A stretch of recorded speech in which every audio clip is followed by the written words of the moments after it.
नमस्कार साथियों, आइए आज का इस वीडियो में फिजिक्स का बहुत ही महत्वपूर्ण नियम के बारे में जानकारी हासिल करते हैं। दोस्तों, बिना किसी देरी का हम लोग वीडियो को शुरू करते हैं। आइए देखते हैं आज कौन सा टॉपिक हमारा महत्वपूर्ण है फिजिक्स में। तो दोस्तों, पहले देखिए क्या है हम लोगों का कि प्रकाश का परावर्तन एवं परावर्तन के नियम के बारे में इस वीडियो में हम लोग जानकारी हासिल करेंगे। तो दोस्तों, सबसे पहली बात हम लोग जानते हैं कि प्रकाश का परावर्तन क्या है। तो देखिए, प्रकाश की किरणों का किसी परावर्तक पृष्ठ से टकराकर वापस उसी माध्यम में लौट जाने की घटना को प्रकाश का परावर्तन कहते हैं। यानी प्रकाश अगर आता है किसी भी माध्यम में आकर के किसी परावर्तक पृष्ठ पर टकरा जाता है और वापस उसी माध्यम में लौट जाने की घटना को क्या कहते हैं? प्रकाश का परावर्तन कहते हैं। दोस्तों, प्रकाश का परावर्तन का दो महत्वपूर्ण नियम है, इसको हर एक विद्यार्थियों को जानना है। तो ये प्रकाश का परावर्तन का नियम कौन कौन है? तो दो है। क्या है? तो पहला देखिए, आपतित किरण, परावर्तित किरण तथा आपतन बिंदु पर डाला गया अभिलंब तीनों एक ही तल में होगा, एक ही प्लेन में होगा।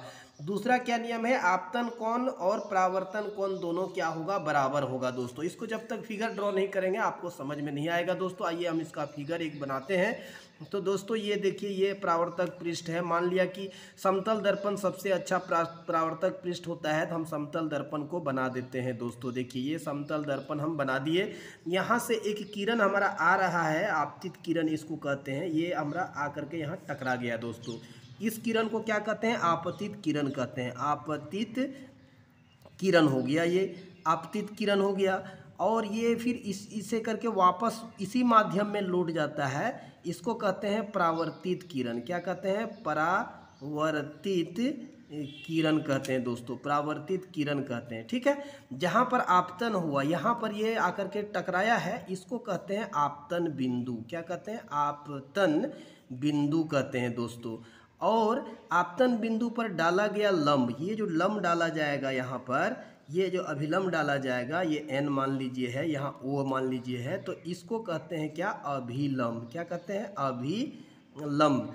तो दोस्तों, पहला नियम में क्या कहता है कि ये जो आपतित किरण है और ये जो परावर्तित किरण है, आपतन बिंदु पर डाला गया लंब, तीनों एक ही तल में होगा। यानी कि ऐसा नहीं, ऐसा खड़ा नहीं होगा, ऐसा तिरछा नहीं होगा, ऐसा नहीं होगा। यानी तीनों से अगर कोई भी एक सीधी वस्तु को अगर तीनों पर रखा जाए तो तीनों को टच करने वाला, यानी कि तीनों एक ही तल का मतलब वही है। जैसे एक कागज एक प्लेन है तो तीनों एक ही तल पर होगा, ऐसा नहीं कि उठा हुआ गिरा हुआ इस तरह का नहीं होगा। ठीक है, पहला ये समझ में आ गया। अब देखिए, आपतित किरण अभिलंब के साथ जो कोण बनाता है, इसको कहते हैं आपतन कोण। इस कोण को क्या कहते हैं? आपतन कोण कहते हैं। आपतन कोण कहा जाता है, राइट, आपतन कोण। और परावर्तित किरण अभिलंब के साथ जो कोण बनता है, जिसको आर हम लोग कहते हैं, इसको कहते हैं परावर्तन कोण। क्या कहते हैं? परावर्तन कोण। ये क्या हो गया? परावर्तन कोण हो गया। दोस्तों, तो दूसरा नियम में कहता है ये जो आपतन कोण आई है और ये परावर्तन कोण जो आर है, ये दोनों क्या होगा? बराबर होगा। ये था हमारा परावर्तन के नियम। तो दोस्तों, वीडियो कैसा लगा? कमेंट सेक्शन पर अपना राय, अपना उत्तर जरूर लिखें। दोस्तों, वीडियो में अंत तक बने रहने से धन्यवाद देता हूँ। जय हिंद।